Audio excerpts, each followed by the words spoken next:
जी part 2 start हो गया जी। कोई क्वेश्चन है क्वेश्चन? अच्छा, अब cost of opening new facility का मतलब क्या है? हमने जनाब अपना नया यहाँ पे प्लांट इंस्टॉल किया है, ठीक है जी, और हम वहाँ पे अब ये सोडे की बोतलें भर भर के बेचेंगे। नया प्लांट हमने अभी अभी इंस्टॉल किया है। अब मैंने किया है, ठीक है, मैंने किया, लेकिन अब मैं चाहता हूँ कि आप सब मेरे कस्टमर्स जो हैं वो मशहूरी हो जाए, उसमें पीने के लिए आएँ। तो मैंने आज उसी प्लांट के ऊपर आपकी अफ्तारी रख दी, वहाँ पे गुब्बारे गुब्बूरे लगा दिए, शुरलियाँ पटाखे रख दिए। अब ये सारे जो खर्चे हो रहे हैं ये किस लिए हो रहे हैं? मैं अपनी नई फैसिलिटी ओपन कर रहा हूँ। तो स्टूडेंट कहता है भाईजान ऐ ना हो तुसी कहो ये भी मैं इस प्लांट की कॉस्ट ना ऐड कर लवां। नहीं नहीं नहीं, ये एडवर्टिजमेंट है, ये ओपनिंग सेरेमनी। फॉर एग्जांपल लिखा होगा शायद, इसके साथ आप यूं लिख लेना e g opening ceremony exempli gratia opening ceremony.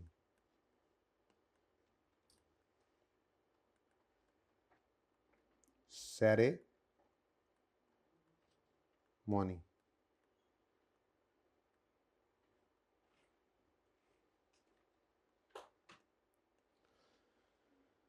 Okay, next, cost of introducing a new product और सर्विस। ये भी वही एडवर्टीजमेंट जैसे, ठीक है। आपने ओपनिंग सेरेमनी कर ली या फिर आपने नई प्रोडक्ट इंट्रोड्यूस करने की कॉस्ट, मिसाल के तौर पे आपने फ्री सैंपल्स बांटे, ठीक है, आप इंट्रोड्यूस करना चाह रहे हैं अपनी प्रोडक्ट को, या आपने इश्तेहार चला दिए। ये तो आपने नई फैसिलिटी ओपन की ना, आपने इश्तेहार भी चला दिए। अब ये सब क्या है? एडवर्टीजमेंट हो रही है, प्रमोशनल एक्टिविटीज हो रही हैं, ठीक है। ये कभी भी है ऐसे, जिस दिन रेडी टू यूज हो गया ना, जिस दिन आपने पहली बोतल करके भर के आपने बाहर रखी है ना बेचने के लिए सोडे की, ठीक है, वो जिस दिन वो टेस्ट रन करके आपने खुद ही चेक कर लिया सही है, उसके बाद फिर आपका वो प्लांट कैपिटलाइज हो गया। उसके बाद अब जो खर्चा है वो मैंने अभी पढ़ाना है, सब्सिक्वेंट एक्सपेंस होता है, वो कॉन्सेप्ट भी आज दे ही देना है। मैंने मेरे दिल में आ रही है आज, वो भी दे ही दूंगा, ठीक है। खैर चले, cost of conducting business in a new location और with a new class of customer. फिर हमारा ये सोडा चल निकला। अब मैंने सोचा ये क्यों ना हम KPK के पेशावर के अंदर भी एक प्लांट ये लगा दें, ठीक है। अब फिर जाहिर सी बात है स्टाफ को है वो पश्तो भी सिखाना ज़रूरी है, वहाँ पे जो एक दो बंदे जाएंगे बाकी तो वहीं का स्टाफ हायर हो जाएगा। तो मेरे जो पठान स्टूडेंट्स थे, मैंने उनको कहा यार ऐसा करो, अब मेरे स्टाफ को ना ट्रेनिंग दे दो। मैं पढ़ाता भी हूँ और वो साथ वो काम भी कर रहा हूँ ना, ठीक है। तो अपने स्टूडेंट्स को कहा, पठान स्टूडेंट्स जो, मैंने उनको कहा यार ऐसा करो कि पश्तो सिखा दो। और जाहिर सी बात है वो पठान स्टूडेंट्स हैं, वो स्टाफ को पश्तो सिखाएंगे, उसके उनसे ट्रेनिंग की कॉस्ट लेंगे, जाहिर सी बात है वो ट्रेनिंग देंगे। और ट्रेनिंग मेरे बिजनेस के एम्प्लॉयज़ के लिए ज़रूरी है, और जो ट्रेनर है वो अपनी सर्विसेज देगा तो उसकी कॉस्ट लेगा, ठीक है। अब ये जो ट्रेनिंग कॉस्ट मैंने दिलवाई अपने स्टाफ को पश्तो सिखाने वाली, किस लिए सिखाई? ताकि मैं नए क्लास ऑफ कस्टमर, नई लोकेशन पे बिजनेस कंडक्ट कर सकूं। मैं साफ दूर से पता लग रहा है कि ये ऐसे भी कॉस्ट में ऐड होने वाली चीज़ है ही नहीं, ठीक है, ओके। एसेट तो चल रहा है हमारा, और वहां पे नया एसेट लगेगा उसकी नई कॉस्ट होगी, लेकिन ये फिर भी ये क्या है? ट्रेनिंग कॉस्ट है। ट्रेनिंग कॉस्ट कभी भी कैपिटलाइज नहीं कर सकते, कभी भी एसेट नहीं बन सकती। आपने कल को बिजनेस शुरू किया भाई, आपने अपने एम्प्लॉय को जर्मनी भेजा ट्रेनिंग के लिए, आप बातें कर लें, हम एम्प्लॉय जर्मनी भेज दिया, आप बातें कर लें। और वो जर्मनी से ट्रेनिंग करके आ भी गया, आपका एम्प्लॉय, आपका 10 लाख रुपया लग गया। अब क्या करें? ट्रेंड है, ट्रेंड। अब फायदे ही फायदे इससे आने, ट्रेन हो क्या आया तो 10 लाख को कैपिटलाइज कर लें, एसिड बनाए।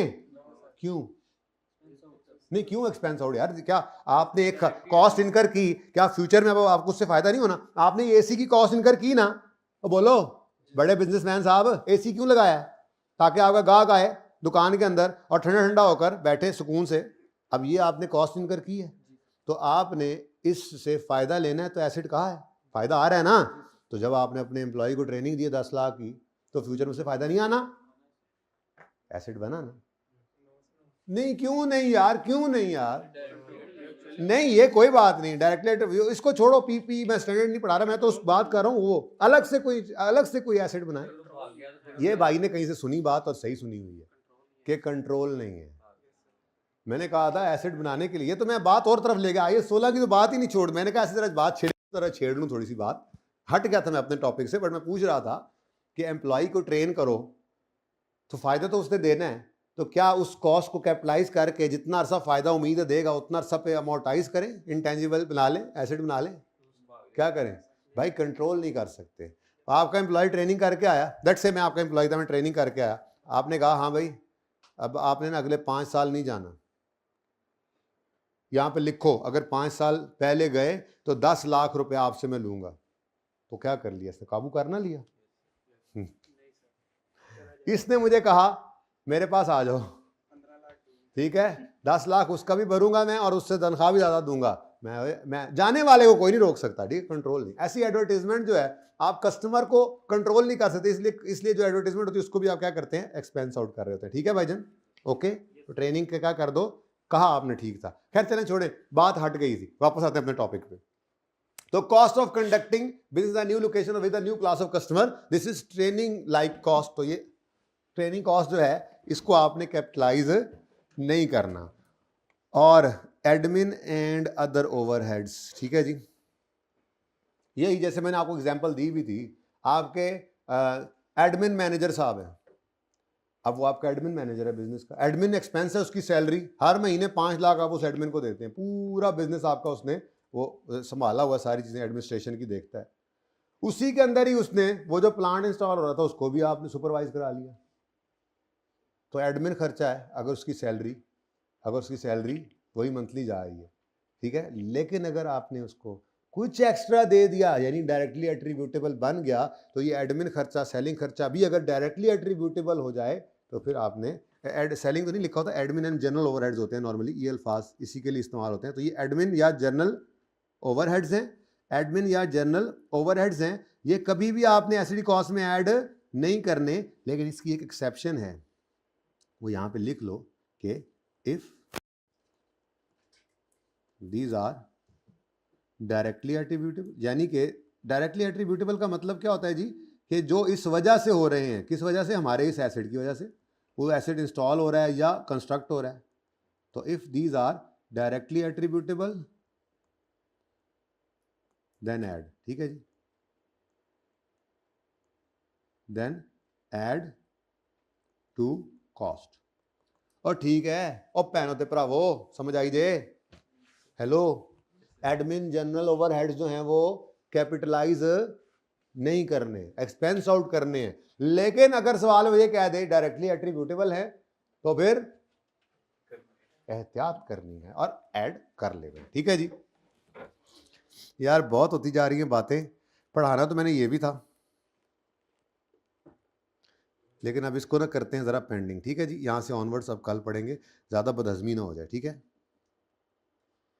आपने क्या करना है, आपने ज़रा ये वाली एग्जाम्पल जो है ये कर लेनी है, मुझे डिस्कस करने की भी ज़रूरत नहीं पड़ेगी, ठीक है। अच्छा वैसे पढ़ना ज़रूर इसको ज़रा अपने से ना खुद ही, ये कब रोक दें एसिड की कॉस्ट में चीज़ों को ऐड करना, जब वो उस कंडीशन लोकेशन में पहुंच जाए जिसमें मैनेजमेंट चाह रही थी। जुमला पढ़ लेना, मैं पढ़ा नहीं रहा यहाँ से, ठीक है, और यहाँ वाले को पढ़ लेना, ठीक है, कि ये एसिड की कैरिंग अमाउंट में शामिल नहीं करनी, ये मैं समझाऊंगा कल, ये समझानी ही पड़ेंगी, लेकिन आप अपनी तरफ से कोशिश तो करना ना, क्या ख्याल है, ठीक है।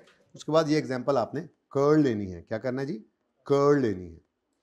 अच्छा अब थोड़ा सा ज़रा हैवी हो रहा है काम, मैं पास पेपर 1 पहले कराना चाहूँगा, उसके बाद मैं आपके साथ डिस्कस करूँगा सब्सिक्वेंट मेजरमेंट। मुझे पता है आपसे पास पेपर 4 फिर भी होना तो कोई नहीं है, लेकिन कोई नहीं, खैर है, आप हर दफ़ा ये काम करते रहेंगे कि जो कराया उससे एक कदम आगे ट्राई करते रहे, तो पर्चे में जो मर्जी करता रहे, फिर आप पौने नंबर 70-75% नंबर लेने वाले हर सूरत में बन जाएंगे। इसीलिए हम सारा सेशन ऐसे ही चलेंगे, मतलब थोड़ा आपको छेड़ता रहूँगा, आप ऑन टोज रहेंगे, टेस्ट में एक कदम आगे, होमवर्क में थोड़ा सा टफ कभी कभी होगा, ज़्यादातर नहीं, कभी कभी होगा, ताकि आपके अंदर वो अनसीन वाला एलिमेंट जागता रहे। और ये बात समझ लेंगे, जितना जल्दी पास हो जाएंगे उतना जल्दी, कि आप आधे से ज़्यादा सवाल, सारे सवाल आधे से ज़्यादा सही कर लें तो आप पास हैं। पूरा सवाल सही करना ज़रूरी नहीं है पास होने के लिए, लेकिन अगर हो रहा हो तो कर लेना है, ये ना हो अगर हो रहा हो आपको, नहीं सर ने कहा था आधे से ज़्यादा सवाल बस कर लें, उससे ज़्यादा नहीं करने की ज़रूरत है, तो हमने करना ही नहीं, जो हो रहा हो वो कर लें, कुछ बुरा भी होता है, ठीक है।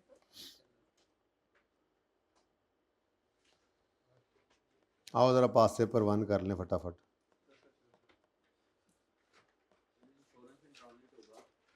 जी बिल्कुल ऐड होगा।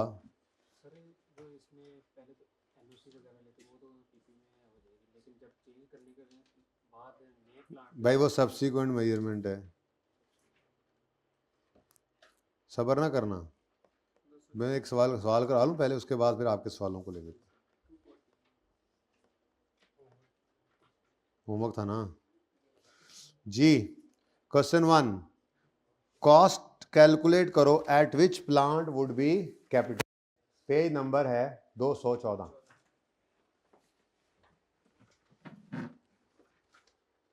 अमार इज अ मैन्युफैक्चरर ऑफ जाती प्रोडक्ट्स, यानी अपनी चीजें बनाता रहता है, पर्सनल प्रोडक्ट्स नहीं, पर्सनल प्रोडक्ट्स ये मतलब नहीं था, जाती प्रोडक्ट्स। अच्छा अच्छा। And has factories in 2 different cities. On यकम नवंबर 11,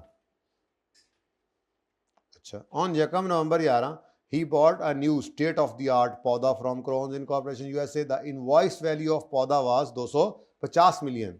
Other relevant details are as follows. जी बच्चों, प्लांट खरीद लाया है भाई ये, और उसकी इनवॉइस वैल्यू का मतलब जो उसके ऊपर लिखा हुआ था, प्राइस टैग जो लगा होता है, ठीक है, वो कितना था जी? 25 मिलियन 250, ठीक है। अच्छा, अब अगली बात, other relevant details are as follows. Import की कॉस्ट है, एलसी ओपनिंग चार्जेस। ये एलसी क्या होती है यार? जी लेटर ऑफ क्रेडिट क्या होता है फिर?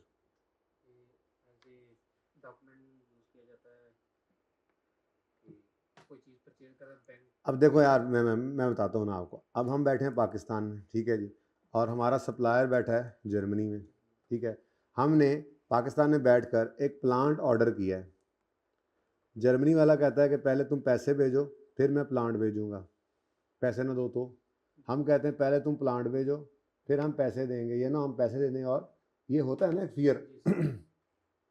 अब हमने अपने बैंक से रब्ता किया, ठीक है जी, और हमारे बैंक ने आगे जर्मनी वाले बैंक से रब्ता किया, ठीक है, कि आप अपने कस्टमर को कहें कि वो ये प्लांट भेज दे।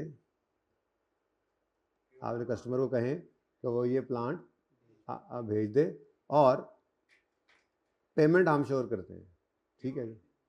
नहीं, अगली बात, पाकिस्तान में हम कस्टमर जो बैंक के पास गए थे, तो अब जब ये प्लांट यहाँ पे कराची पोर्ट पे पहुँचेगा तो जो डॉक्यूमेंट्स दिखाकर इसको रिलीज़ करवाना है, वो डॉक्यूमेंट सप्लायर ने अपने बैंक को दिए थे, और बैंक से वो डॉक्यूमेंट हमारे बैंक के पास आए थे, और जब हम अपने बैंक के पास वो डॉक्यूमेंट लेने गए तो उन्होंने कहा पहले पेमेंट कर दो, उसके बाद ये डॉक्यूमेंट्स लो और जाओ अपना एसेट रिलीज़ करवा लो। तो बेसिकली क्या होता है, ये एक सिक्योरिटी की तरह से, ठीक है, आपको अरेंजमेंट मिल रहा होता है कि जर्मनी वाला तसल्ली से एसेट भेजेगा और आप भी तसल्ली से, बैंक पैसे पहले जमा भी कर लेता है ना, कि पहले पैसे जमा करा देते हैं बैंक, ठीक है, अगर ज़्यादा एतबार ना हो तो, ठीक है। तो बहरहाल ये जो बैंक ने सर्विस दी, अगले बैंक ने भी सर्विस दी, ये बैंक को फी सबिलिल्लाह ये सर्विस थोड़ी देंगे, ठीक है। चलो, आपने जो पैसे बैंक को दिए एसिड के, वो तो बैंक ने अगले बैंक को दे दिए और वहाँ सप्लायर को मिल गया, और आपको उसके बदले क्या मिल गया? प्लांट। तो ये तो प्लांट आपको मिला, पैसे उसको मिल गए, प्लांट आपको मिला, पैसे सप्लायर को मिल गए, तो दोनों बैंकों ने फिर ये जो किया है, ये क्या फी सबिलिल्लाह किया है? इस सारे जो है वो खाते को चलाने के लिए, इस सारी सर्विस को देने के लिए बैंक कुछ चार्जेस लेता है। जाहिर है उसके बैंक ने भी चार्जेस लिए होंगे, आपके बैंक ने भी लिए होंगे। तो आपने जो ये बैंक को चार्जेस पे किए, इसको कहा जाता है, इसको कहते हैं letter of credit, LC open करवाना, ठीक है। तो इसके चार्जेस होते हैं। एलसी ओपन हुई और फिर एलसी क्लोज हो जाती है। क्लोज कब होगी? जब आप अपने डॉक्यूमेंट्स ले लेंगे और जाके अपना एसेट ले लेंगे और कहानी खत्म। बैंक ने तो पैसे आगे पे कर दिया और बैंक ने उसमें चार्जेस लेने होते हैं। तो ये जो एलसी ओपनिंग के चार्जेस हैं, क्या ये ज़रूरी खर्चा नहीं है? इसके बगैर तो भाई एसेट कोई नहीं आने लगा था, ठीक है। तो ये भी क्या होगा, एसेट कॉस्ट में ऐड होगा, कैपिटलाइज करेंगे, ठीक है जी। तो ये कैपिटलाइज होने वाला खर्चा है। Next, import duty. By default ये नॉन रिफंडेबल होती है, अगर सवाल खुद ना कह दे कि रिफंडेबल है, वैसे होती कोई नहीं import duty refundable, non refundable ही होती है, ठीक है ना। तो इसलिए इसको क्या करेंगे, इसीलिए उसने नाम लेकर कहा हुआ था इसको भी एसडी कॉस्ट में। तो ये था 250 परचेज प्राइस, इसके अंदर अब चीज़ें ऐड होती जा रही हैं, ठीक है ना जी, ये तो कैपिटलाइज होना ही है। Next, sales tax paid recoverable against production output, ना ना ना ना, एक्सपेंस है, ठीक है, इसको एक्सपेंस आउट कर देना आप, या एसिड बना लेना दूसरे वाला, पीपीई में नहीं, आप कह सकते हो ना एक्सपेंस नहीं सर, और रिकवरेबल हमने एसिड बनाना, बनाओ करंट एसिड में एडवांस टैक्स वगैरह जिस तरह से भी हो वो लिखो, पीपीई में नहीं ऐड कर सकते, ठीक है। अच्छा, clearing and transportation cost incurred on site preparation, हाँ साइट प्रिपेयर करने की कॉस्ट तो ऐड होती है ना, तो ये capitalise. Civil and electrical work capitalise. The above includes cost of equipment damage due to हमारी लापरवाही, मिस हैंडलिंग कहते हैं भाईजान। अगर आपकी लापरवाही से कोई नुकसान हुआ है तो वो आपका पीएनएल में नज़र आना चाहिए, उसको एसडी कॉस्ट में ऐड नहीं कर सकते, ठीक है, आपकी अपनी लापरवाही, ठीक है, अपनी लापरवाही की वजह से। अगर तो बेटा आपकी अपनी लापरवाही से हुआ है तो वो खर्चा होगा, प्लांट की कॉस्ट में उसको ऐड नहीं कर सकते, ठीक है। ये क्या है, आपने कुछ इक्विपमेंट कुछ चीज़ें जो ऐसी तोड़ फोड़ दी, ठीक है। मैं मिसाल देता हूँ, आप एसी खरीद कर लाए, आपके साथ आपके ये दोस्त भी थे, आप दोनों उठाकर घर में जो है वो अपने लाउंज से गुजर रहे थे, शीशे वाला टेबल लाउंज में पड़ा था, तो आउटर यूनिट उस पर आपके हाथ से स्लिप होकर गिरा और टूट गया। अब एसी आपने लिया था 1.5 लाख का, और वो शीशे वाला मेज़ जो था वो अम्मा ने 50,000 का लिया था, तो मार तो जो पड़ेगी तुम लोगों को पड़ेगी, वो एक अलग बात है। क्या तुम लोग ये कहोगे कि ऐसे कि एसी हमें 100-200 में पड़ा? कहना नहीं चाहिए, एसी वैसे आपको पड़ गया है 200 में, ठीक है, 50 का नुकसान भी कर लिया, लेकिन चूंकि ये आपकी मिस हैंडलिंग की वजह से 50 रुपये का खर्चा हुआ, तो 150 कैपिटलाइज करोगे एसिड में, 50 रुपये एक्सपेंस आउट करना, ठीक है। तो ये भी क्या होगा। अच्छा, अब अगर तो ये जस्ट अलग से लिखा होता cost of equipment damage due to mishandling, तो बस इग्नोर कर देते, लेकिन मसला क्या है, मसला ये है कि जालिम कह रहा है कि ये ऊपर वालों में शामिल है। अब इसमें है हमें इससे क्या, हम दोनों को इकट्ठा कर देंगे, वैसे भी ये दोनों ही क्या हैं, तो 5 में से 2.8 क्या कर दो, माइनस कर दोगे, ठीक है। इंक्लूड ने फंसा दिया हमें, इंक्लूड ने, अबव इंक्लूड्स, अगर ये अबव इंक्लूड्स ना लिखा होता तो क्या करते, इग्नोर। ज्यादा मसला क्या हो गया, शामिल है, कहता है शामिल है, ठीक है। चलो जी, तो उसके बाद कहता है प्लांट रिसीव हो गया साइट पे 1 फरवरी 12 पे,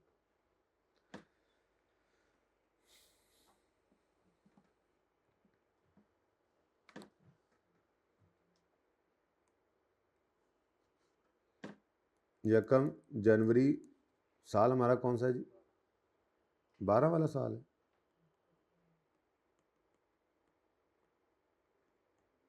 ये जी हमारा साल है। और ठीक है, उन्होंने ऑर्डर किया होगा नवंबर में, खरीदा होगा, वो जाहिर सी बात है बाहर से आना टाइम लगता है, ठीक है। तो हमारा प्लांट जो है वो हम तक पहुंच गया किस दिन जी, यकम फरवरी पर साइट पे आ गया, 1 फरवरी एसिड हमारा पहुंच गया जनाब साइट पे, तो ये जनाब यहाँ पर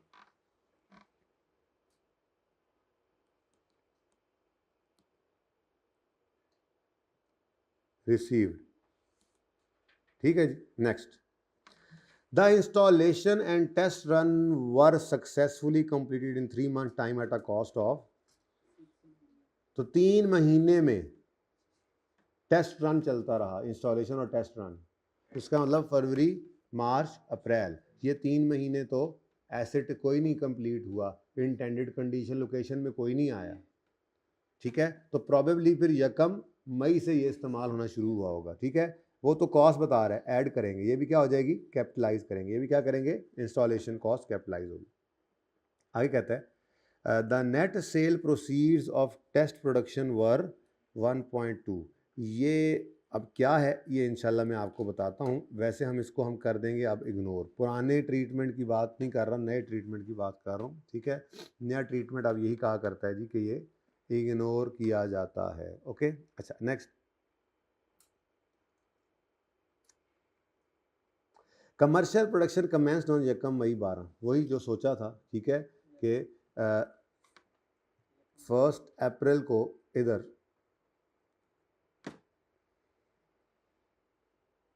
तो जब एसिड रेडी टू यूज हो गया 1 अप्रैल 12 को, ठीक है, तो इस दिन क्या हो गया जी, एसिड रेडी टू यूज।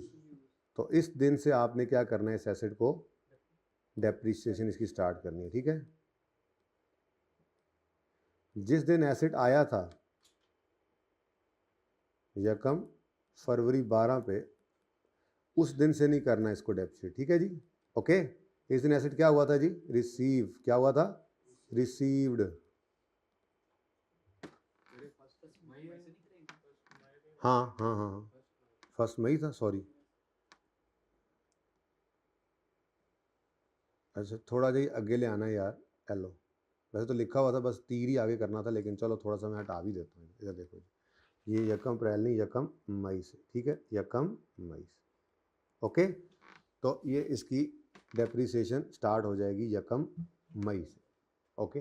अच्छा, कभी कभी ऐसा भी होता है, आपसे उस सवाल में ये छेड़खानी भी कर सकता है, कभी कभी ऐसा भी होता है, एसिड रिसीव हुआ यकम फरवरी को, रेडी टू यूज़ हो गया यकम मई को, लेकिन कमर्शियल प्रोडक्शन स्टार्ट की इन्होंने यकम जून जुलाई में जाके, 1-2 महीने और इंतज़ार करते हैं, तो क्या करेंगे जी, हाँ, एसिड जब रेडी टू यूज़ हो जाए तो डेप्रिसिएशन स्टार्ट हो जाती है, और फिर डेप्रिसिएशन नहीं रुकती अनलेस कि वो आउटपुट मेथड हो, डिस्पोज हो जाए, या आउटपुट मेथड वाली रुक जाती है अगर वेला पड़ा हो। तो एसिड वेला हो तो यूनिट्स मेथड, जो हो सकता है आज क्या क्या कराऊंगा, इतना टाइम क्यों लग जाता है आपकी क्लास में, निकम्मे इतने हैं ना आप लोग जी।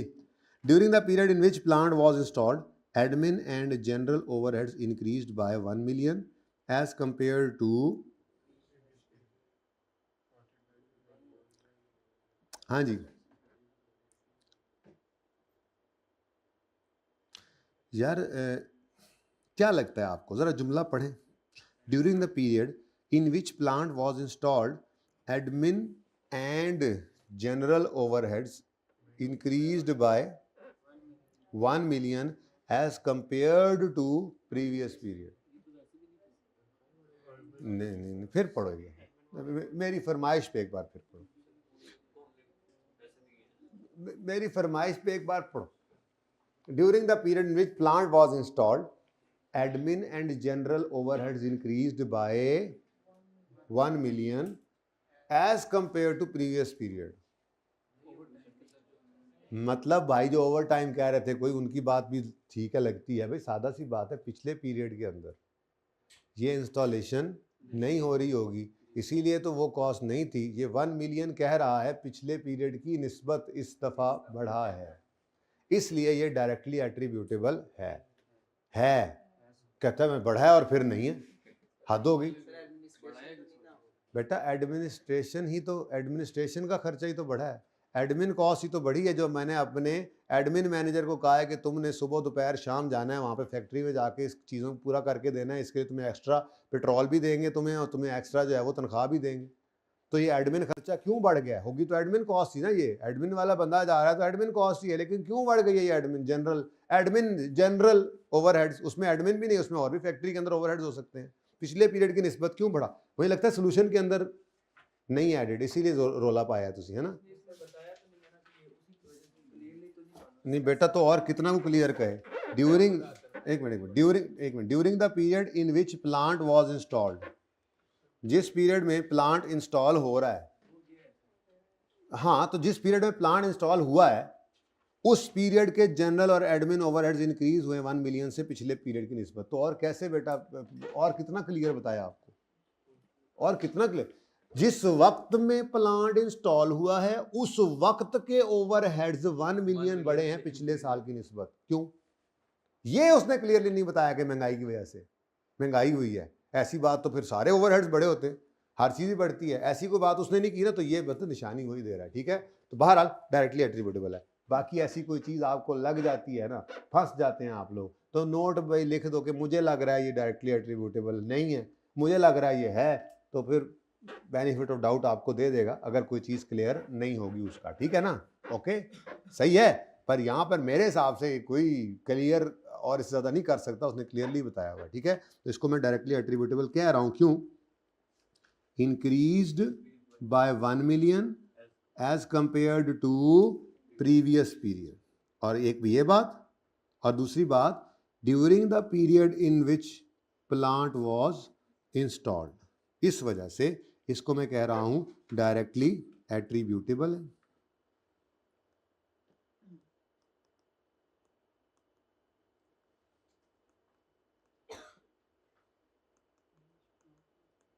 एट्रीब्यूटेबल, ठीक है। और इसको क्या कर दूंगा मैं, कैपिटलाइज, ठीक है। Next, salary of factory manager is 2.5 lakh per month.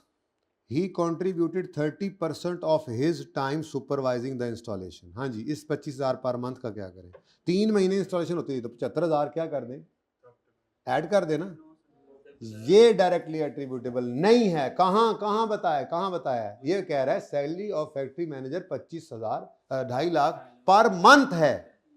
ये तो पर मंथ है, ये तो इतनी ही रहनी है।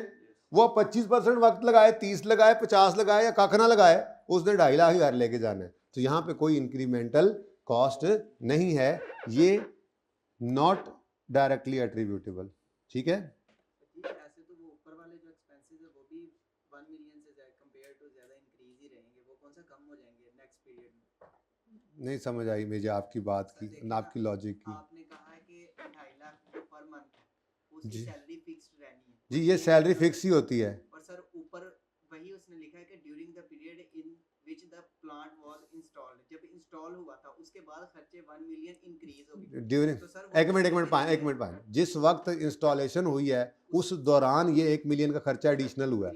अगर इंस्टॉलेशन ना होती तो ये खर्चे ना होते, अगर इंस्टॉलेशन ना होती ये खर्चे ना होते, अगर इंस्टॉलेशन ना होती ये सैलरी फिर भी होती। कैसी बात कर रहे हो यार, दोनों कहां दूर दूर तक करीब नहीं लगते एक दूसरे के, ठीक है। तो लिखो 25,000 पर मंथ को अंडरलाइन करके, not directly attributable per month की वजह से। जी लिखो, नॉट डायरेक्टली एट्रीब्यूटेबल। स्टूडेंट, ऐसा भी तो हो सकता है कि पिछले साल सैलरी इंक्रीज हुई हो इस वजह से। नहीं, ये लिखा हुआ है नॉन डायरेक्टली, नॉट डायरेक्टली या नॉन डायरेक्टली।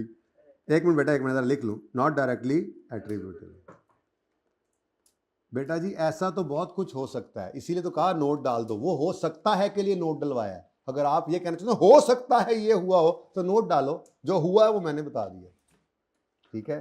हाँ, हो सकता है के बारे में तो शक हो सकता है ना, ठीक है। हो सकता है ये हुआ हो, होने को तो बहुत कुछ हो सकता है, लेकिन यहां पे क्या लिखा हुआ है वो मैंने आपको बता दिया।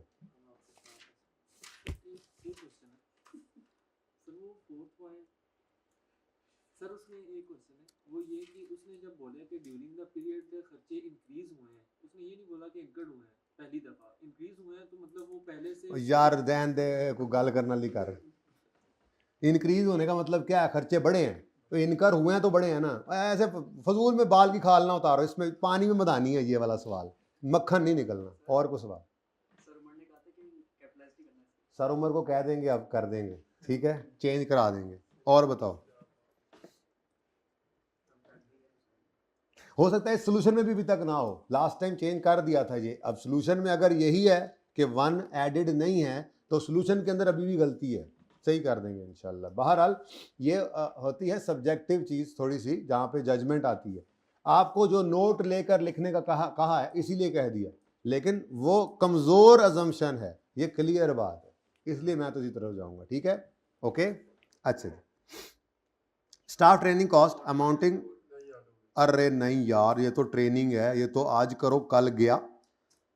इसको क्या करना है, इग्नोर। इसको क्या करना है, इग्नोर। एक मिनट बेटा, और प्लांट इज एक्सपेक्टेड, ये यूजफुल लाइफ है, इसको हम यूज करेंगे डेप्रिसिएशन के लिए। जी बोलें बेटा, इतने दूर से तो आवाज नहीं आएगी, थोड़ा सा माइक को करीब करना पड़ेगा।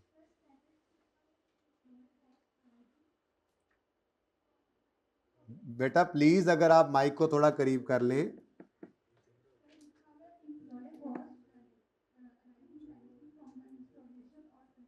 जी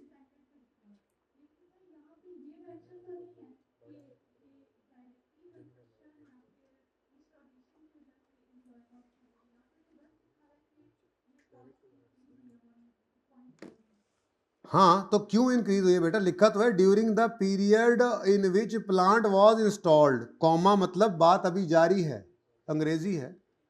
अपने उस्ताद में जाके पूछो ना, मैनू छाड़ दो, ठीक है जी। चलें आगे।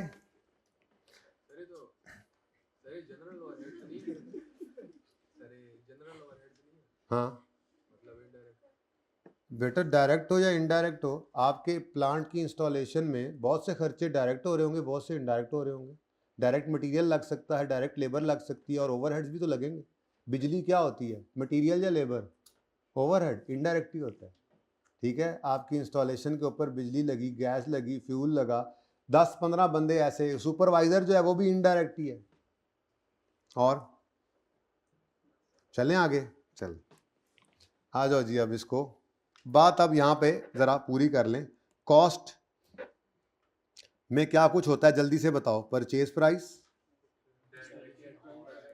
भाई एक पॉइंट का मसला है ना। आप लोग, अगर आप लोगों को वाकई नहीं हजम हो रहा, आपने फंसे रहना है उस पर, तो आप नोट डाल के दूसरी तरफ जा सकते हैं, मुझे कोई मसला नहीं। बट मैं तो इसको ऐड ही करूँगा, और मैं इसके ऊपर लॉजिकल ग्राउंड्स के ऊपर खड़ा हूँ। आप लोग पता नहीं क्या कर रहे हैं, आए बाएं शायद, कोई बात नहीं, दोनों सही है, दोनों सही है, ठीक है, दोनों सही है। आप नोट डाल के ना एक को ऐड ना करें, ठीक है। छड़ दो हूँ मेरी जान, लेकिन कर लो तो बेहतर है। घर सोच के कल फिर आ जाना, फिर बात कर लेंगे। परचेज प्राइस लेकर आए, तुम मेरा टाइम बड़ा खा गए हो।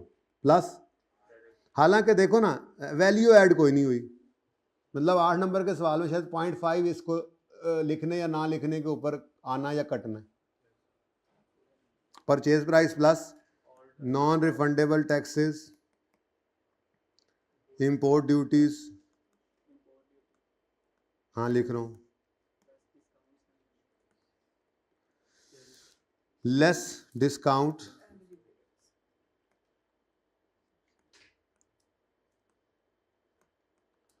Plus all directly attributable cost. जिधर अखीर हुई पड़ी है इसमें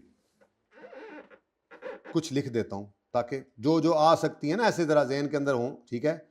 जैसे अभी LC charges, LC opening charges, LC charges आ जाते हैं। उसके बाद ट्रांसपोर्टेशन में दो तरह का नाम आ सकता है। ट्रांसपोर्टेशन में एक लफ्ज़ इस्तेमाल हो जाता है ऑक्ट्रॉय, कभी कभी ऑक्ट्रॉय चार्जेस कहते हैं समुद्री किराए को, ठीक है। उसके बाद कैरेज फ्रेट, ये जो है ये ज़मीनी किराए को कह दिया जाता है। बहरहाल कभी आ जाए लफ्ज़ तो परेशान नहीं होना। भाई ने बोला इंश्योरेंस इन ट्रांजिट नहीं लिख दे, तुसी लिख लेते हैं जी। वो इंश्योरेंस वाहिद वो इंश्योरेंस है, ये इंश्योरेंस इन ट्रांजिट जो एसिडी कॉस्ट में ऐड होगी, ठीक है जी। जो एसेट आ गया हमारे पास, आने के बाद एसेट के आने के बाद आपने उसकी फायर इंश्योरेंस करवाई, थेफ्ट इंश्योरेंस करवाई, कोई लटरम पटरम इंश्योरेंस करवाई, तो ये एसिड कॉस्ट में ऐड नहीं होती, क्योंकि एसिड रेडी टू यूज़ हो जाता है, उसके बाद यूज़ होने लगता है तो और भी बहुत सारे खर्चे हो रहे होते हैं। यूँ तो आप सारी ज़िंदगी एसिड की, आपने मोटरसाइकिल लिया 70,000 का आज से 5 साल पहले, आज आपकी किताबों में उसकी कॉस्ट 3 लाख हो गई है। क्यों जी? वो जी वो पेट्रोल चलाने के लिए ज़रूरी था ना, तो मैं रोज़ पेट्रोल डालता था तो एसिड की कॉस्ट में ऐड कर देता था सब्सिक्वेंटली। खुदा का नाम लें, ऐसे नहीं होता। ऑपरेशंस चल रहे हों, ऑपरेटिंग कॉस्ट एसिड कॉस्ट में ऐड नहीं होती, ठीक है। इंश्योरेंस इन ट्रांजिट आ गया, क्लियरिंग आ गया, क्लियरिंग लफ्ज क्लियरिंग लिखा हुआ था ऊपर, क्लियरिंग, कंसल्टेंसी, जो मेरे जहन में 2-4 आ रहे हैं। उसके बाद टेस्ट रन, ये बड़ी इंपॉर्टेंट डिस्कशन है टेस्ट रन की। मुझे नहीं लगता कि आज मैं सब्सिक्वेंट 12 लिखूंगा तो जरूर सब्सिक्वेंट जाते जाते, ताकि आपको पता हो कि कल बहुत ही इंपॉर्टेंट क्लास है, कल तो अखीर हो जानी है। और ये जो मैंने कल आपको सब्सिक्वेंट एक्सपेंडिचर पढ़ाना है ना, ये रिसेंट से पिछली अटैम्प्ट के अंदर वही काम हुआ है। 15-16 नंबर का सवाल है, जनरल एंट्रीज मांग रही थी उसने। यानी कोई चीज़ भी पहले दिन आपको बताया था, जो तो आपने छोड़ा वो तो इंशाल्लाह लाजमी आएगा, ठीक है। अब आप कहोगे बद्दुआएं दे रहा है, नहीं, मैं दुआ दे रहा हूँ कि जो जो बच्चा सारा कुछ करके जाएगा इंशाल्लाह उसी में से पर्चा आएगा और वो पास हो जाएगा, ठीक है। आई कैप बिल्कुल इस टारगेट के ऊपर है। बहुत कम चांस है आपका इस तरह से बचने का अगर आप कुछ चीज़ छोड़ के जाते हैं तो, क्योंकि आई कैप इस वक्त ये नियत कर चुका है कि सिलेक्टिव स्टडीज़ वालों को मैंने उड़ा के रख देना। बाकी पास करने के ऊपर बिल्कुल तैयार है, हाँ, पास करने के लिए बिल्कुल तैयार है। टेस्ट रन कॉस्ट, ठीक है जी, और बस काफ़ी है। ठीक है, अच्छा अब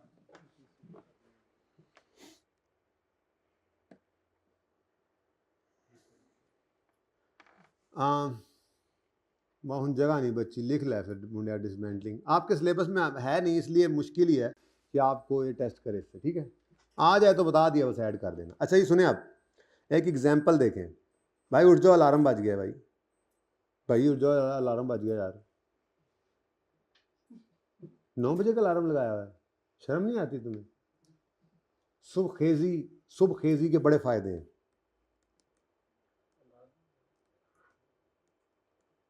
कंपनी ला के कलिया सी, मेरी तरह बदलना नहीं आता होना है तो, है ना?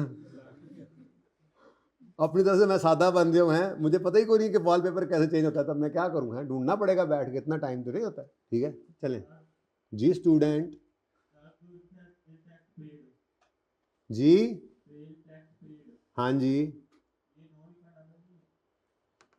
नहीं उसने लिखा क्या हुआ है? सेल्स टैक्स पेड रिकवरेबल है, यानी कि रिफंडेबल या एडजस्टेबल, दोनों तरह के काम हो, एक ही तरह तरतीब। एक रिफंडेबल होता है पैसे मुड़ाने में, और एडजस्टेबल होता है कि आपने कोई टैक्स कल को देना हो तो उसके अगेंस्ट टैक्स वाले उसको एडजस्ट कर देते हैं। तो ये रिफंडेबल में ही आ जाता है, एडजस्टेबल रिफंडेबल एक ही बात है। सवाल किसका है? जिसने यूं करके हाथ रखा हुआ है एंड पे, किसका सवाल? हाँ अच्छा, आगे सही है, सही है, यूं कर दो, माइक तो तुमने बंद कर दिया। अच्छा जी, और यार एक छोटा सा काम कर लें यार, टेस्ट रन का, फिर सवाल तो ये पूरा करें ना, और कुछ नहीं तो सवाल तो पूरा कर ली। ठीक है जी। एसेट हमने खरीदा, ये मेरी मिसाल है, 100 रुपये का, अपनी मिसाल है, मर्जी होगी जो जितना लिख लेंगे। ठीक है, कॉस्ट 100 रुपये थी, और कॉस्ट के अंदर बाकी सारी चीज़ें ऐड हो गई हैं। ठीक है ना, इसके अंदर आपका परचेज प्राइस, आपके नॉन रिफंडेबल टैक्सेस, ये सब कुछ करके मैंने कॉस्ट निकाल लिया। इसमें ट्रांसपोर्टेशन ऐड होगी, इसमें इंस्टॉलेशन, लटरम पटरम सब ऐड हो गया। ठीक है, अच्छा अब इंस्टॉलेशन हो गई है जी। इंस्टॉलेशन होने के बाद ना जी, हम ये देखना चाह रहे हैं कि जिस तरह से हमने सोचा है कि ये बनाएगा, मतलब मिसाल के तौर पे मैंने कहा जी ये फलां शक्ल की टॉफ़ी बनाने के लिए मैंने प्लांट लगाया, अब देखें तो सही, वो टॉफ़ी बनती है या कोई और चीज़ बन जाती है, तो बबल बन जाती है, तो क्यों ना इसको टेस्ट रन कर लिया जाए। ठीक है, टेस्ट रन क्या कहते हैं कि जिस, ये भी देखो ना, स्टैंडर्ड क्या कहता है, मैनेजमेंट की इंटेंडेड कंडीशन और लोकेशन तक लाने के लिए जितने खर्चे हैं वो एसिड कॉस्ट में ऐड करने हैं। अब यही तो देखना चाह रहे हैं कि इंटेंडेड, चलो लोकेशन में आपको आ गया, इंटेंडेड कंडीशन में आया कि नहीं आया? मैनेजमेंट जिस हाल में चाह रही थी, क्या उस हाल में ये एसिड पहुंचा या नहीं पहुंचा? ठीक है ना, यही तो देखना चाह रहे हैं हम। तो हमने कहा अच्छा, टेस्ट रन के ऊपर कॉस्ट आई। टेस्ट रन कॉस्ट में क्या हो सकता है? देखो ना, प्लांट चलाएंगे हम तो फ्यूल वगैरह या बिजली वगैरह लगेगी, बोलो, को मुलाजमीन उसके ऊपर खड़े होकर उसको ऑपरेट करेंगे, पैसे लोग लेंगे। ठीक है, ऐसे ही कोई छोटे मोटे खर्चे मिला जुलाकर 20 रुपये की टेस्ट रन कॉस्ट आ गई। ठीक है, ये टेस्ट रन कॉस्ट में मैंने क्या क्या बोला है जी? मैंने बोला जी कोई जो है वो ओवरहेड्स ही होते हैं नॉर्मली, इसके अंदर ओवरहेड्स ही होते हैं नॉर्मली। ठीक है, कि आपको लेबर को कॉस्ट पे करनी पड़ी, सैलरीज, कोई लेबर पे की आपने, कोई इलेक्ट्रिसिटी आ गई, बस फिर एटसेट्रा कर दो ना। अब इलेक्ट्रिसिटी यूटिलिटी में ही आता है ना। अभी उस तरफ मैं जो जाना चाह रहा हूँ, जिधर जो मैं बात करना चाह रहा हूँ उधर ही जाना है। ठीक है, अच्छा जी, अब हमने एसिड को चलाया, अब सिर्फ खाली एसिड को चला के बंदे खड़े करके टेस्ट रन तो नहीं ना हो, उसके ऊपर कुछ ना कुछ चीज़ बना के देखनी है। तो वो जो चीज़ बनानी है, अगर मैं चॉकलेट बनाने की फैक्ट्री लगाई बैठा हूँ तो मुझे रॉ मटेरियल में कुछ चीज़ें डालनी पड़ेंगी। और बोलो, तो एक मिनट, कॉस्ट ऑफ, मैंने सैंपल बनाना चाहे तो उसके ऊपर भी कुछ कॉस्ट आनी है, तो cost of samples, cost of samples produced during test run.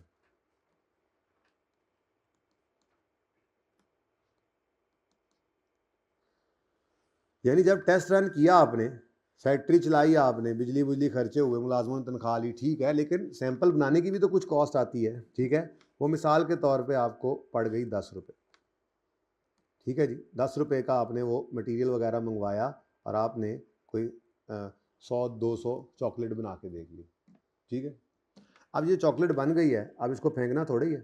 आप अपनी कंपनी की मशहूरी करने के लिए आपने कहा चलो यार ठीक है, ये वैसे तो मैं जो एक चॉकलेट है लेट से 10 रुपये की अगर मैं एक चॉकलेट बनाऊंगा तो मैं 15-20 की बेचूंगा इंशाल्लाह, लेकिन फ़िलहाल ज़रा कंपनी की मशहूरी हो जाए, सैंपल है ठीक है, तो मशहूरी के लिए मैं ज़रा इसको थोड़ा डिस्काउंटेड प्राइस पे ज़रा भेज देता हूँ, 4 बंदों को पता भी लग जाएगा कि चॉकलेट नई मार्केट में आ गई है, ठीक है। तो जो सैंपल्स बने थे उनको बेच कर पैसे आ गए, तो sale proceeds from sale of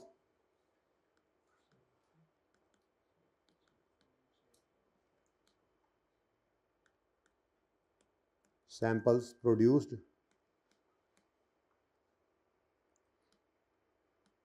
during test run, ठीक है जी, 8 रुपये, ठीक है जी। अच्छा, अब मैं ये सिर्फ इसलिए करवा रहा हूँ, इंशाल्लाह उम्मीद बड़ी है कि अगली बार ये एग्जाम्पल करनी नहीं पड़ा करेगी।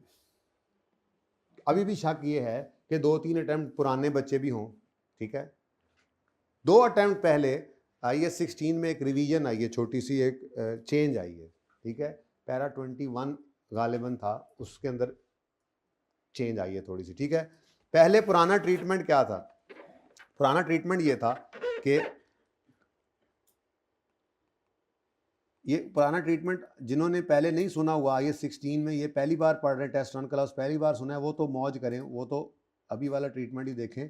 पुराना ट्रीटमेंट सिर्फ उनके लिए है जो किसी किताब में पुराना भी पढ़ा रह गया हो, देखकर परेशान हो, या कहीं पे पुराना किसी ने पढ़ा हो पुराना और आपको पढ़ा दिया हो, तो उस बच्चे से फिर उसकी बात से परेशान ना हो, ठीक है। ट्रीटमेंट जो बदला है इसलिए पुराना बता रहा हूँ, पता हो पुराने जिन्होंने पढ़ा हुआ है उनको नया नहीं पता, उनके लिए ये पुराना है, ठीक है। तो कॉस्ट ऑफ एसिड 100, उसके बाद टेस्ट रन कॉस्ट, पहले क्या हुआ करता था जी कि वो कहते थे जी टेस्ट रन पर कॉस्ट कितनी आई, तो कहते थे जी टेस्ट रन के ऊपर कॉस्ट आई है जी 20 रुपये, ठीक है। और सैंपल्स जो बने हैं, सैंपल्स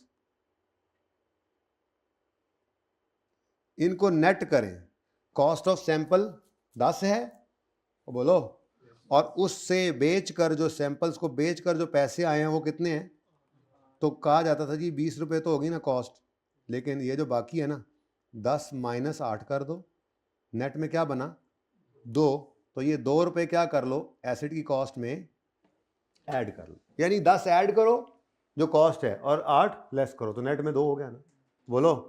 तो ये क्या हो गया जी, ये जनाब आपका 122 पर एसिड रिकॉर्ड हो गया, ठीक है। अब IAS 16 ने इस चीज़ को चेंज कर दिया। चेंज क्या लाई गई स्टैंडर्ड में, चेंज क्या लाई गई स्टैंडर्ड में, चेंज ये लाई गई कि स्टैंडर्ड बनाने वालों ने कहा कि देखो भाई ये जो है ना ये ट्रेडिंग की तरह की एक्टिविटी है। असल में बहुत मसले मसाइल आ रहे थे लोगों के टेस्ट रन के अंदर, ये इस तरह के ट्रीटमेंट डिफरेंट करते थे, लोग मिस यूज़ कर रहे होते हैं चीज़ों को ना, तो स्टैंडर्ड में फिर कभी कभी थोड़ी बहुत रिवीजन आती हैं, ठीक है। तो स्टैंडर्ड ने क्या कहा यार ये ट्रेडिंग टाइप चीज़ है, देखो ना यार चीज़ बना रहे हो और बेच रहे हो, बना रहे हो और बेच रहे हो, तो यूं करो सैंपल्स अगर जो हैं आपने बेचे हैं टेस्ट रन के दौरान, सैंपल्स बन गए, वो सैंपल्स जो बिके हैं उनके बिकने का रेवेन्यू भी पीएनएल में ले जाओ ट्रेडिंग अकाउंट में, ठीक है। और उन सैंपल्स को बनाने के ऊपर जो प्योरली जो कॉस्ट आई है उस कॉस्ट को भी पीएनएल में ले जाओ, इसको आप एसिड कॉस्ट में ऐड लेस नहीं कर सकते। हाँ, टेस्ट रन की जो कॉस्ट होती थी पहले वो अभी भी होती है, ठीक है। अगर है उसके अलावा, इसके अलावा कोई टेस्ट रन कॉस्ट है, इसके अलावा होती है ना, मशीन को चलाने की कॉस्ट होगी, मजदूरों खड़ा करेंगे उसकी कॉस्ट होगी, लेकिन सिर्फ सैंपल्स की प्योर कॉस्ट उसने अलग कर दी और उसके रेवेन्यू को भी अलग कर दी। उसने कहा ये ट्रेडिंग अकाउंट में ले जाओ, गेन है चाहे लॉस है वहीं पे, गेन पे भी बिक सकते थे, गेन पे भी बिक सकते थे। आपने 10 के बनाया, आपने कल को 20 के बेचने हैं, ये 15 पे बेच दिए, गेन भी आ सकता है। तो जो भी है वो कहता है स्टैंडर्ड के इसको आप ट्रेडिंग अकाउंट में ले जाओ यार, सेल और कॉस्ट ऑफ सेल, बस जो भी है उधर ले जाओ, ठीक है, सही है। तो न्यू ट्रीटमेंट क्या आ गया, ये IAS 16 की रिवीजन है। फिर IAS 38 FAR 2 में पढ़ेंगे ना, तो उसमें जाके फिर आपको बताएंगे आपके उस्ताद के उधर कोई रिवीजन नहीं हुई है, तो उधर अभी भी ये वाला ट्रीटमेंट चलेगा। IAS 38 इंटेंजिबल्स को स्टैंडर्ड, लेकिन IAS 16 में हो गया ये, ठीक है जी। न्यू ट्रीटमेंट क्या है जी? कॉस्ट ऑफ एसिड तो 20 थी, 100 थी, लेकिन टेस्ट रन की कॉस्ट जो है वो अब नए ज़माने में सिर्फ 20 ऐड हो सकती है, ना 10 ऐड होगा, ना 8 लेस होगा। ये है जनाब IAS 16 की रिवीजन। ये इसलिए कर दिया कि अभी भी हो सकता है कोई पुराने बच्चे हों जिनको थोड़ा सा जो है वो ये बात पड़ी हुई हो, आगे जहन में हो, फिर परेशान ना हो, ठीक है। हाँ जी, क्लियर है?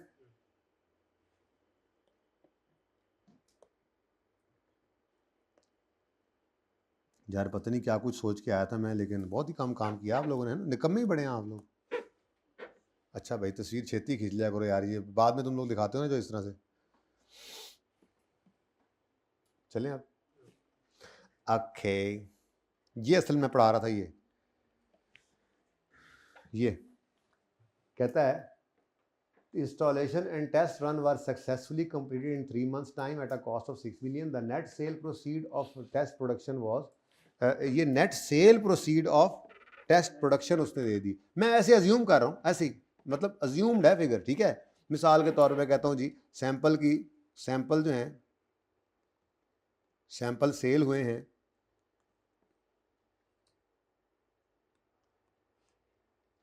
सैंपल सेल हुए हैं, लेट से 3 रुपए का के सेल हुए हैं, और सैंपल बनाने की जो कॉस्ट थी वो 0.8 थी, ठीक है। तो हमारे पास ये क्या आ गया जी, 1.2। ओके, 1.8 कर दो यार, कॉस्ट तो ज़्यादा आएगी यार, इतनी थोड़ी कॉस्ट थोड़ी आती है। 1.2, ठीक है।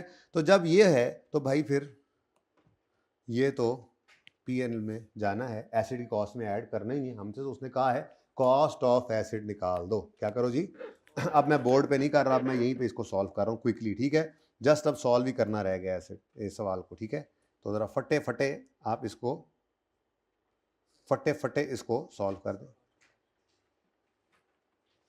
जी। पास पेपर 1 माजरत के साथ आज हमारा बोर्ड हमें तकता ही रह गया, आज हम उसकी तरफ ना जा सके, ठीक है। क्या निकालना है जी हमने? कॉस्ट ऑफ प्लांट, बोलो। तो कॉस्ट ऑफ प्लांट निकालते हैं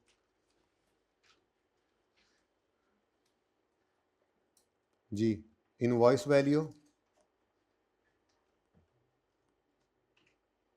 वैल्यू रुपीज़ इन मिलियन। अब चूंकि ये रिक्वायरमेंट है इसलिए इसके ऊपर पूरा ऐसे लिखो, रुपीज़ इन मिलियन करेंगे भाई, कौन सिफर ना पाए, 250, ठीक है। सारा सवाल जो मिलियन में है। नेक्स्ट 1 प्लस होगा, 25 प्लस होगा, इसको इग्नोर करना है, और 5 भी प्लस होगा। तो ये लिख दो जल्दी जल्दी इसको। LC ओपनिंग चार्जेस कितना जी? 1, इंपोर्ट ड्यूटी 25, अभी भी कम है वैसे, हमारे यहाँ तो 250 की चीज़ के ऊपर 500 ड्यूटी लगा देते हैं जी। नेक्स्ट जी, इधर देखो। अच्छा, अब 2 तरीके हैं, ये जो है ना, ये जो हमने इग्नोर किया है, ये इसको जो माइनस करना है वो तो खैर नज़र आ जाएगा। और हमने क्या इग्नोर किया है जी? और हमने ये इग्नोर किया सवाल में, और हमने ये इग्नोर किया सवाल में, ये इग्नोर किया सवाल में, क्योंकि उसने PNL बैलेंस शीट नहीं मांगी ना, ठीक है। तो इसलिए जो इग्नोर किया वो आप एसिड की कॉस्ट में ऐड नहीं कर रहे। लेकिन अब देखो ना, इसने 1 मिलियन को, बल्कि हाँ, इसने 1 मिलियन तो नज़र आ रहा है ना मेरे सवाल में, 40, इस भाई ने 40 को समझकर इग्नोर किया, और इधर से भाई एक बोल रहे थे, पता नहीं उधर से रिफंडेबल की बात की थी, उनको समझ नहीं आ रहा था, उन्होंने समझ ना आने कैसे छोड़ दिया। तो दोनों को बराबर नंबर मिलना चाहिए? नहीं, असूली तौर पे ये बात सही। इसलिए जो चीज़ आपने इग्नोर करनी है उसके बारे में लिखना है। 2 तरीके हैं, या तो आप यहाँ पे लिखें सेल्स टैक्स, ये लिख कर इधर डैश लगा दें, तो ये भी निशानी है कि आपको पता है कि ये ऐड नहीं होना, या फिर एंड पे एक लाइन में लिख देना कि सेल्स टैक्स लटरम पटरम फलां डिमका आर इग्नोर्ड, काम चल जाएगा, ठीक है, वो ज़्यादा बेहतर लगता है मुझे वैसे, ठीक है। तो इंपोर्ट ड्यूटी 25 आ गया। Next clearing and transportation 5 million. Next, अच्छा, कॉस्ट ऑफ साइट प्रेपरेशन इकट्ठा ही ले लेते हैं, 2 + 3 - 0.8, इजाजत है क्या जी? साइट प्रेपरेशन क्या है टोटल, अलग अलग बताओ ना, ताकि वो नजर आए ना उसको, क्योंकि कहीं पे फिगर लिखी हुई जो पर्चे में है वही लिखनी है, सवाल में लिखी हुई फिगर जी 4.2। नेक्स्ट,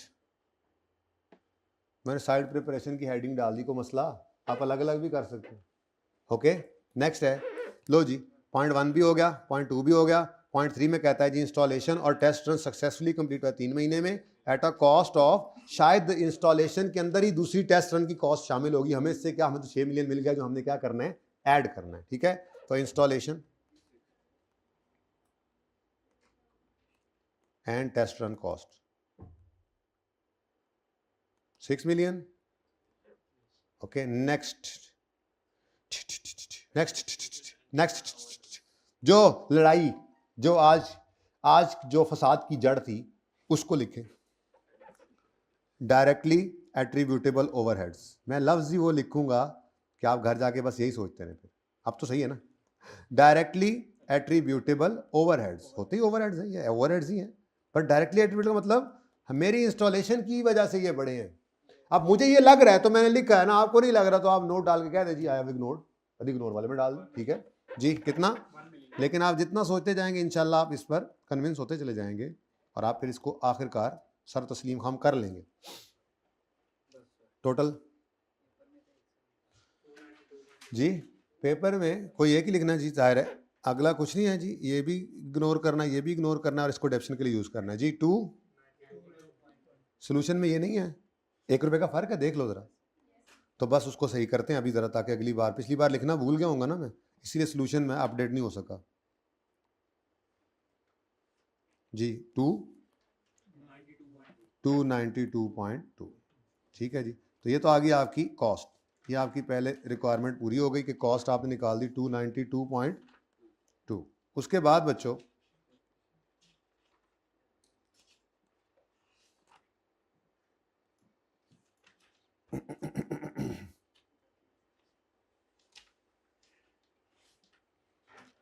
नेक्स्ट अगला काम भी कर देते हैं, वो क्या है जी, डेप्रीसिएशन। अब आखिरी लाइन में वो क्या कहता है, रेजिडुअल वैल्यू निल है और लाइफ कितनी गिवन है जी, 15 साल। अब डेप्रीसिएशन के लिए इधर देखो 292.2 -0 मैं नहीं कर रहा क्योंकि सवाल में है नहीं रेजिडुअल वैल्यू, कहते हो तो कर देता हूँ, डिवाइड बाय 15 इंटू 1 मई से 31 दिसंबर तक कितने, 8 महीने, तो 8/12 जी 13 12.9, ठीक है। इसके बाद एक चीज़ आप डालोगे यहाँ पर नोट, और उसमें आप यूँ लिखोगे sales tax net sale proceeds, net proceeds of samples, manager salary, ये मैं सब लिख रहा हूँ कि जी मैंने जानबूझ के समझ कर छोड़ा है, मैनेजर्स सैलरी और क्या, स्टाफ ट्रेनिंग, यही है ना, और तो कोई नहीं, एंड स्टाफ ट्रेनिंग, क्योंकि ये जो आपने ना ये असल में शामिल था, इग्नोर नहीं किया, शामिल था तो माइनस किया, वर्किंग में नजर आ गया कि माइनस कर दिया, और अगर ये अलग पड़ा होता इग्नोर कर दे तो इसको भी ऐड कर देता आगे जी हमने इसको क्या किया, वजह लिखने की भी जरूरत नहीं है। अब ये निकले बैठ जाना कि ये फलां इसके वजह, ये लॉजिक है इसके वजह, नहीं बस ठीक है भाई मैंने इग्नोर किया भाई, समझ बूझ के किया है, मुझे पता है ये नहीं आने, ताकि उसको ये हो कि हाँ यार इसको पता था कि ये ऐड नहीं होने। एक लाइन लिखने में टाइम नहीं लगता ज़्यादा, लिखना ज़रूर अच्छा होता है ये, ठीक है। अच्छा जी, बल्कि अब तो ICAP ने ना खास तौर पे FAR 2 में आपकी तरफ भी आ ही रहा है आहिस्ता आहिस्ता, ये कहना शुरू कर दिया इस तरह के सवालों में, कॉस्ट निकालो और जिनको इग्नोर किया उसकी रीजन बताओ। तो फिर रीजन थोड़ी लिखनी पड़ेगी, उसके फिर नंबर भी होते हैं उसी हिसाब से, ठीक है। फिर टेंशन कोई नहीं, 2-3 चीजें ऐड की, कॉस्ट निकल आई, और बाकी जो है वो इग्नोर क्यों किया जी? क्यों किया जी? वो मिस हैंडलिंग की वजह से, हमारी मिस हैंडलिंग की वजह से वो कॉस्ट में नहीं ऐड करना। क्यों किया जी मैनेजर की सैलरी को? जी वो इंक्रीमेंटल नहीं है, डायरेक्टली एट्रीब्यूटेबल नहीं है, इसलिए इग्नोर किया। क्यों इग्नोर किया जी? आपने स्टाफ ट्रेनिंग को, जी वो स्टाफ ट्रेनिंग जो है उसको कैपिटलाइज नहीं करते, वो तो एडवर्टीजमेंट है, आप नहीं एम्प्लॉय को कंट्रोल कर सकते। ये रीजन लिखनी पड़ती। ओके अच्छा, staff training costs are not included, आजा भाई टाइम बहुत ऊपर हो गया आज, are not included in cost of plant, ठीक है जी। ये आपने यूं लिख दिया और हमा अलैना इल बलाग कर दिया। ओके ठहरो एक मिनट ठहरो, को होमवर्क लबते लइए, कुछ तो लबिए। अच्छा वैसे बात आपस की बात है, आप इस क्वेश्चन 4 को करें होमवर्क में ट्राई, ठीक है। इसके अंदर कम से कम आप कॉस्ट तो निकाल ही लेंगे ना एसिड की। इसमें मसले हैं 2। मसला नंबर 1, इसमें यूजफुल लाइफ जो है वो आर्स में गिवन है, यानी आउटपुट मेथड। लेकिन आपने इंट्रो में पढ़ा हुआ है, कोई नई चीज तो नहीं। अगर आप पे आन पड़े, देखो मैं अगर कानूनी तौर पे देखा जाए तो इंट्रो वाली कोई चीज आपको ना पढ़ाऊं तब भी चलेगा। मुझे तो FR 1 पढ़ाना चाहिए, ठीक है। FR 1 में ये यूज होना है, तो ICAP भी कहता है कि जी इंट्रो FR 1 के अंदर 10 नंबर का वैसे यूज कर सकता हूं। मैं बात कर रहा हूं तो यूं समझ ले, मैंने नहीं पढ़ाया आपको, मैंने छोड़ दिया, ये सवाल आ गया, समझो मैंने ये कह दिया था आपको पढ़ाते हुए, ओ यार आउट मेथड किया और आउट मेथड, बस ठीक है, हो गया, ठीक है, सही है। तो फिर मसला आ जाएगा। ओके तो इसलिए ट्राई करने में हर्ज नहीं है। अपग्रेड आ रहा है, आपने पढ़ा हुआ है सब्सिक्वेंट एक्सपेंडिचर में अपग्रेड, कोई ऐसी नई बात नहीं है, इसको ट्राई करने में कोई हर्ज नहीं है। रिक्वायरमेंट छोड़ो, वर्किंग कर लो। रिक्वायरमेंट में उसने बैलेंस शीट एक्सट्रैक्ट करें, इनकम स्टेटमेंट एक्सट्रैक्ट करें, बना लो तो क्या ही बात है। मैंने करवाना है ये सवाल, लेकिन अगर पहले आप कर लेंगे ना तो कोई डेथ नहीं पड़ जाएगी आप लोगों को, ठीक है जी। अल्लाह हाफिज।